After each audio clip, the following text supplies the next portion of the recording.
வணக்கம் நண்பர்களே, DrSJ HotTvல நிறைய நண்பர்கள் கேட்டது குரட்டை பிரச்சனைக்கான தீர்வுகள் சொல்லுங்க அப்படின்னு கேட்டிருந்தாங்க. இந்த பதிவில் தூங்கும்போது வரக்கூடிய குரட்டைக்கு வீட்டிலேயே எளிய முறையில் எப்படி சரி செய்து கொள்ளலாம் அப்படின்னு தான் பார்க்க போகிறோம். வீடியோ மூலமாக பாருங்கள். அதுக்கு முன்னாடி DrSJ HotTv யூடியூப் சேனலில் 200க்கும் மேற்பட்ட வீடியோக்கள் பதிவிட்டிருக்கிறோம். அல்சர், சர்க்கரை வியாதி, உடல் பருமன், உடல் எடை குறைக்கிறது போன்ற நிறைய தலைப்புகளில் பேசியிருக்கிறோம். எனவே சப்ஸ்கிரைப் பண்ணிக்கோங்க. அதே சமயத்தில் பிளேலிஸ்ட்டில் உங்களுக்கு தேவையான தலைப்பை தேர்வு செய்தும் அந்த வீடியோக்களை நீங்கள் பார்க்கலாம்.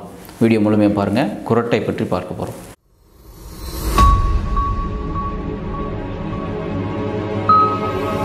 இந்த குரட்டை பிரச்சனை அப்படிங்கிறது குரட்டை விடுபவருக்கு பெரிய பிரச்சனையாக இருக்காது, ஆனால் கூட இருக்கிறவங்களுக்கு தான் அது பெரிய தொந்தரவாக இருக்கும். எனவே இந்த குரட்டை பிரச்சனைக்கான தீர்வு இல்லாமல் நிறைய பேர் போய் ஹார்ட் டாக்டர்லாம் பார்க்குறவங்களாம் நம்ம பார்த்துருப்போம். இன்றைக்கி நிறைய மார்க்கெட்டில் கூட குரட்டை நீக்கிறதுக்கான மருந்து அப்படின்லாம் விற்பனைக்கு வந்துடுச்சு. ஆனால் குரட்டைங்கிறது ரொம்ப சாதாரண பிரச்சனை தான், ஒரு பெரிய காம்ப்ளிகேஷனோ அல்லது அபாயகரமான பிரச்சனை கிடையாது. எனவே அதுக்குள்ளே போய் டீப்பாக பேச வேண்டிய எந்த நிர்பந்தமும் இல்லை. நேரடியாக குரட்டை இருப்பவர்கள் இதை செய்தால் சரியாகும் அப்படிங்கிற ரெமெடிக்குள்ளே நம்ம போகலாம். இதற்கு தேவையான பொருட்கள் பார்த்திங்கன்னா, நம்ம வீட்டில் இருக்கக்கூடிய 2 சின்ன வெங்காயம் 2 பல் பூண்டு, ஒரு 4 மிளகு, வெள்ளை அல்லது கருப்பு மிளகு எதுவாக இருந்தாலும் சரி, ஒரு சிட்டிகை அளவிற்கு, ஒரு 5 கிராம் அளவிற்கு அதிமதுர பொடி, தேவைக்கு ஏற்ப 1 அல்லது 2 ஸ்பூன் அளவுக்கு தேவைக்கு ஏற்ப பனங்கற்கண்டு, இதெல்லாம் வீட்டிலே இருக்கும், எடுத்துக்கொள்ளலாம். இதோடு கூட கல்யாண முருங்கை அல்லது முள் முருங்கைன்னு சொல்லுவோம். பொதுவாக வேலி செடியாக நம்ம பயன்படுத்துவோம் வீட்டில். ஸோ இந்த கல்யாண முருங்கை இலை ஒரு 2 அல்லது 3 எடுத்துக்கொள்ளுங்கள். இவற்றை எல்லாம் ஒன்றா சேர்த்து அந்த முள் முருங்கை இலையில் இருக்கக்கூடிய நரம்புகளை நீக்கிட்டு அந்த இலையை மட்டும் எடுத்து நான் மேற்சொன்ன பொருட்களோடு போட்டு நல்லா அரைச்சிருங்க. மிக்சிலையோ அல்லது அம்மிலையோ அரைச்சி விழுதுகளாக்கி ஒரு பெரிய நெல்லிக்காய் அளவிற்கு இரவு படுப்பதற்கு ஒரு அரை மணி நேரத்துக்கு முன்பதாக சாப்பிட்டுட்டு படுத்துங்க. அப்படின்னா உங்களுடைய சுவாச பாதையில் ஏற்படக்கூடிய அழுத்தத்தின் காரணமாக அல்லது டான்சில் வீக்கத்தின் காரணமாகவோ குரட்டை வந்தால் உங்களுடைய குரட்டை நாளுக்கு நாள் குறையும். எவ்வளோ நாள் எடுத்துக்கலாம்னா, வாரத்தில் ஒரு 3 நாட்கள் தொடர்ந்து எடுத்துக்கலாம். 2-3 மாதங்கள் கூட எடுத்துக்கலாம். சில நபர்களுக்கு நான் இதை அட்வைஸ் பண்ணும் பொழுது, இன்றைக்கி நைட்டு சாப்பிட்டேன், அன்றைக்கே எனக்கு குரட்டை இல்லை அப்படின்னு சொன்னவங்களும் இருக்கிறாங்க.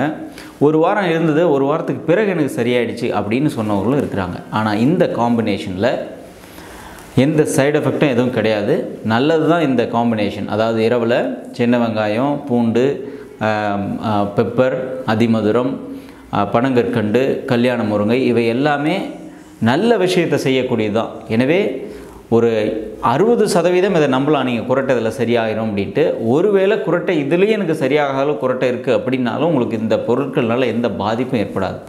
எனவே தைரியமாக இதை நீங்கள் செய்து பார்க்கலாம். செலவில்லாத ஒரு வீட்டு வைத்திய முறை. எனவே நம்ம வீட்டில் யாருக்காவது குரட்டை பிரச்சனை இருக்குன்னா இன்றைக்கே இந்த லிஸ்ட்டெல்லாம் எடுத்து தயார் பண்ணி இன்று இரவிலிருந்து பயன்படுத்துங்கள். அதே மாதிரி இது இருதயத்துக்கும் நல்லது. பூண்டு இருதயத்துக்கு நல்லது, பெப்பர் நம்மளுடைய ஜீரணத்துக்கு நல்லது. எனவே முழுமையாக சரியாக பயன்படுத்தி கொண்டு வரலாம். குழந்தைகள் குரட்டை விடுறாங்க அப்படின்னா அவங்களுக்கு கொடுக்காதீங்க. குறைந்தபட்சம் ஒரு above 20 years 20 வயசுக்கு மேற்பட்டவங்களுக்கு மட்டும் இதை பரிந்துரைக்கலாம். ரொம்ப வயதானவர்களாக இருக்கிறாங்க அப்படின்னாலும் அவங்கள தொந்தரவு பண்ணாதீங்க. ஒரு 60 வயதுக்கு கீழே 20 வயதுக்கு மேலே இருக்கிறாங்கன்னா அவர்களுக்கு இது சரியானதாக இருக்கும்.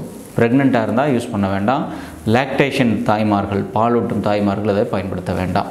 ஏன் அப்படின்னா சம்டைம்ஸ் நம்ம சாப்பிட்ற பொருள் அதனுடைய சாராம்சம் குழந்தைக்கும் போகும். அப்படிங்கிறதுனால ரொம்ப அத்தியாவசியம் இல்லை அப்படிங்கிற விஷயத்தை பாலூட்டும் தாய்மார்கள் சாப்பிட்றத நான் தவிர்ப்பேன். எனவே இதுதான் குரட்டைக்கான இப்போதைக்கு நாம் கண்டறியப்பட்ட, நான் குறிப்பாக இந்த வீட்டு வைத்திய முறையில் பின்பற்றப்படுகின்ற ஒரு ரெமெடி. பயன்படுத்துங்கள், பிறரோடு பகிர்ந்து கொள்ளுங்கள். DrSJ HotTvயில் இருக்கின்ற வீடியோக்களை பார்த்து பயன்பெற்று நலமுடன் வாழ வாழ்த்துக்கள். நன்றி, வணக்கம்.